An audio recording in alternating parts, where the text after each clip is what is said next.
Brought to you by NBC bearing, भारताची पहिली bearing उत्पादक। मतदान संपल्यानंतर सर्व शेतकरी नेत्यांच्या सोबत या ठिकाणी 2 टप्प्यामध्ये बैठक झाली।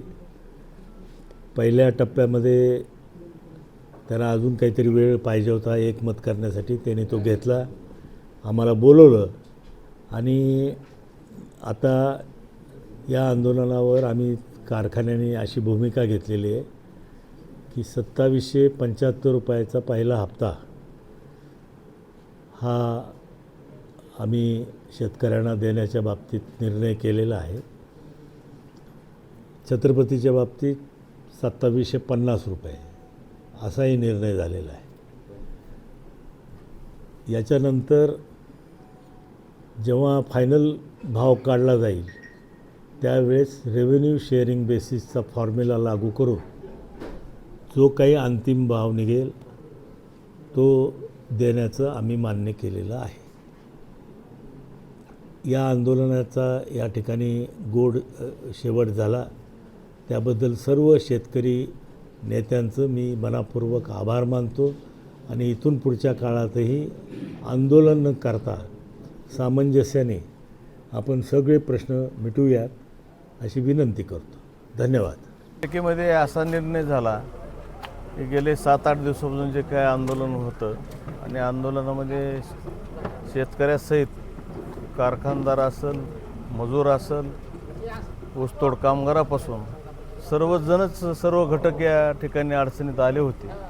शेतकऱ्याला रास्त भाव भेटला पाहिजे ही माझी भूमिका गेल्या कारखाना उभा केला तेव्हापासूनची आहे आणि काही नसताना कारखान्याने या जिल्ह्यात तुम्ही जर पाठीमागचा विचार केला तर या जिल्ह्यात पहिल्यापासून काही नसताना जास्तीचा भाव छत्रपतींना दिलेला आहे। कोजन नाही, आमच्याकडे बाय प्रोडक्शन काय नाही हे पण सर्व संघटनेच्या सर्व नेते मान्य करतात, पण शेवटला मला त्यांनी मान ठेवा म्हणून मला या ठिकाणी 2750 रुपये भाव छत्रपती द्या, 25 रुपये त्यांनी कमी केले, त्याबद्दल मी त्यांचे आभार मानतो। माझी एवढीच विनंती राहील की सगळ्या गोष्टीचा विचार करून एकाच पंक्तीला जर सगळ्याला जर बसवलं तर त्या ठिकाणी छत्रपती कोजन डिस्टिलरी नसल्यामुळं टिकणं स्पर्धेत थोडंसं पुढच्या भविष्याच्या काळात अडचणीचं होणार आहे, एवढं मी या ठिकाणी ठामपणे सांगतो। बीड जिल्हा आणि काही प्रमाणात परभणी जिल्ह्यातील शेतकऱ्यांनी, विशेषतः तरुण शेतकऱ्यांनी एकत्र येत झेंडे, पक्ष, पार्ट्या सगळं बाजूला ठेवत जबरदस्त एल्गार पुकारला। 7 दिवस ऊसतोड्या बंद केल्या आणि प्रचंड आंदोलन उभं केलं। त्याचा परिणाम म्हणून आज शेवटी कारखानदाराला निवडणूक संपताच आंदोलकांबरोबर चर्चा करावी लागली। सुरुवातीला कारखानदार केवळ 2400 रुपये प्रति टन भाव द्यायला तयार होते आणि पहिली उचल केवळ 2200 रुपये मिळेल अशा प्रकारचे व्हॉट्सअप मेसेजेस फिरून एक वातावरण निर्मिती करण्याचा ते प्रयत्न करत होते।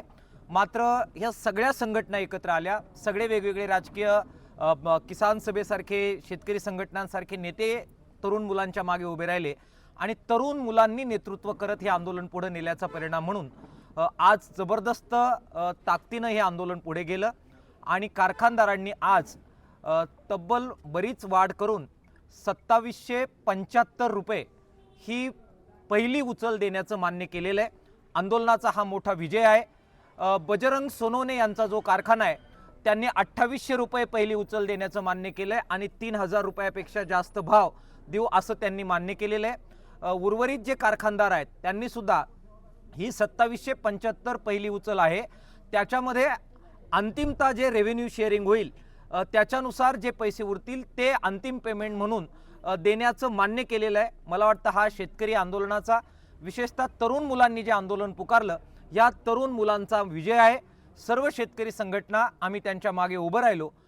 परभणी जिल्ह्यातील आंदोलन मात्र सुरू राहणार आहे। त्या ठिकाणी अद्यापही अमित देशमुख यांच्या कारखान्याने बोलणी सुरू केलेली नाही, ते आंदोलन सुरू राहील। काही गुऱ्हाळं या सगळ्या भागामध्ये आहे, त्यांच्याबद्दलची चर्चा होऊ शकलेली नाही, परंतु शेतकऱ्यांना आम्हाला आव्हान करायचं आहे की जो जादा भाव देईल त्याच कारखान्याला ऊस द्यावा।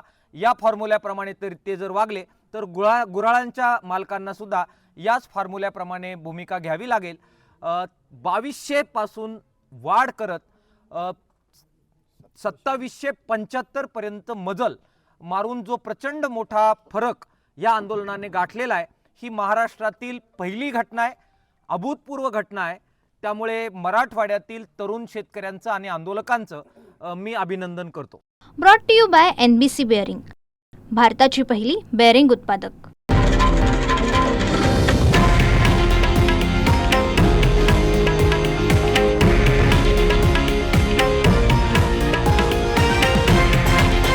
हे आहे देशातील नंबर 1 न्यूज नेटवर्क आणि आपण पाहत आहात TV9 मराठी, एकमेव।